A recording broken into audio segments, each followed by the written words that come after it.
this. Emily, I have started the clock yet, you're fine. let you sweat up there any longer than we need to. Okay, we're gonna start with Good morning. My name is Dr. Emily Buck, and I'm here to talk with you today a little bit about the GMO labeling and the county of origin labeling issues that have come up in the media recently. As a farmer, a mother, a researcher, this topic is very near and dear to my heart. It's something that I've looked at continuously to understand.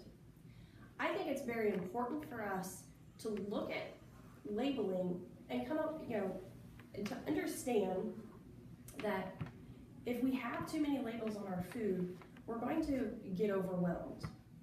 At some point, all of us have been at the grocery store. All of us have either been the parent or seen the parent with a child trying to grab the first box of Wheaties they can to get in and out of the grocery store as fast as possible. When a child's screaming your name and your cell phone's ringing, you don't have a ton of time to look at every label. And if we have a multitude of labels on that product, it's going to be even harder for me to identify what I'm looking for. I very much think it's important that we provide choice for our consumers. As a farmer, I want people to trust the product that we're putting into the stores. As a mother, I want to know what's being put into my food. So I think it's very important that we support legislation similar to the Voluntary GMO Labeling Act that allows us to have that choice for our consumers. GMOs are a safe product. It's been shown time and time again by researchers across the world. So it's important that we ease consumers' minds, allow them to know that the food we are providing is safe, healthy, and there for them and their families.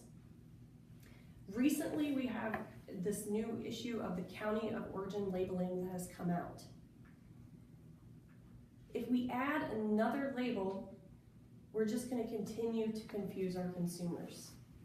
And I don't know about you, but there are 88 counties in Ohio. I can't even begin to tell you which county is next to me or 3 counties away. So even if you tell me it's a local county, I may not know, and when my daughter's screaming and my cell phone's ringing because my husband needs me home, I'm not going to have time to sit there and read and figure out if that county's the closest one to me. So I think it's really important that as we look at the legislation that's coming out currently, that we're supportive of things like the Voluntary Labeling Act of GMOs. But I think we need some time to really digest and continue to look at this issue of the county of origin labeling before we jump onto deciding whether it should be required, voluntary, or even available for consumers. Thank you. I'm happy to answer any questions you might have of me. Even as a 6th grader, I was required to learn the counties and their locations in the state of Kansas, all 105 of them. If we would be a little less specific, does a state label, where I'm sure you know where all the states are, is that feasible? I think a state label would be a good alternative. I don't think that's going to alleviate the idea of we're about to have a patchwork of all of these labels on our bottles, and when a consumer is trying to do something quick and they see these new labels, are they going to have time really to look and look at it? There are going to be people who care. Those people are going to do the research anyways and know where food's coming from when they're selecting it.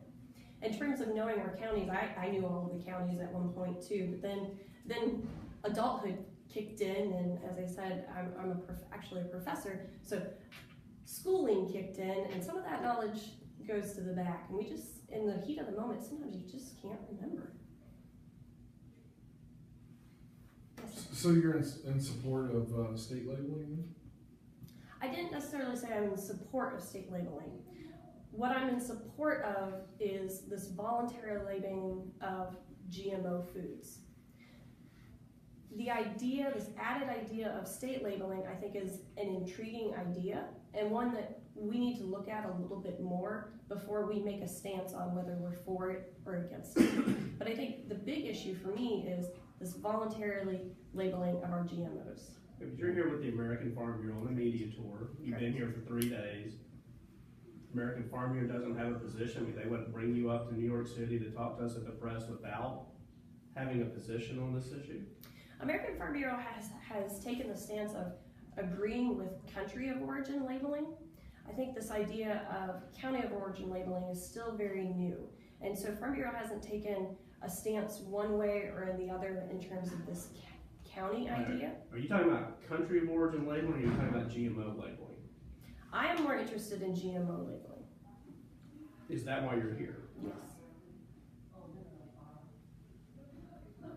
Anything you've learned from 3 days of touring New York City that has enlightened you? You want to share with us, give us your impressions? I think what's interesting, touring the grocery stores, looking at some of the farmers markets.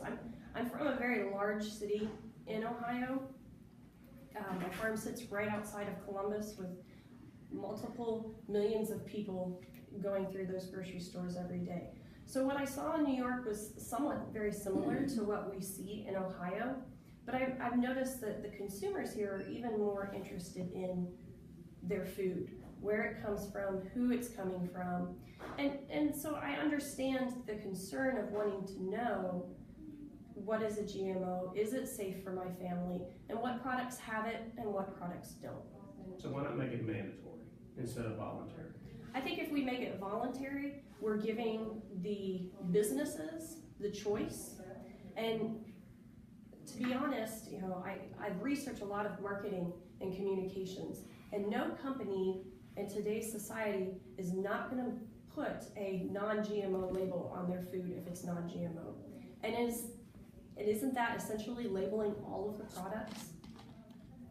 But you would probably agree that there's a rebellion against the dominance of food and agricultural conglomerates, and consumers don't trust that. So if you say it's voluntary for those conglomerates, for those companies to put a label on that keeps consumers in the dark, why not make it mandatory? I think if there's distrust of those companies, yeah, let's take the distrust out and let's make the consumer in charge of their purchasing, not the conglomerate. I think the consumer will always be in charge of their purchasing. If this is voluntary and someone is concerned about their food, they're going to look for that label whether they have it or not. And they're going to purchase the ones with the label. So in essence, eventually those without the label who have voluntarily decided not to, they're going to be pushed out of the market. We've seen that with radiation of food. Those that did not label it, or that did, saying they had radiation, slowly got pushed out of the market, and we don't see that in the stores today. What's your message to the 150,000 people who signed the petition on change.org? I think people who have signed the petition on change.org are passionate about what want their food. But when you look at the grand scheme of the United States, the billions of people that are in our country, 150,000 is a small percentage. I like to go back and think about the mom who's sitting in Queens who has a very limited budget, doesn't have the ability to increase her food budget. She doesn't want to see her food prices go up because of extra labeling being put onto the packaging plants. And she may not even care what those labels are.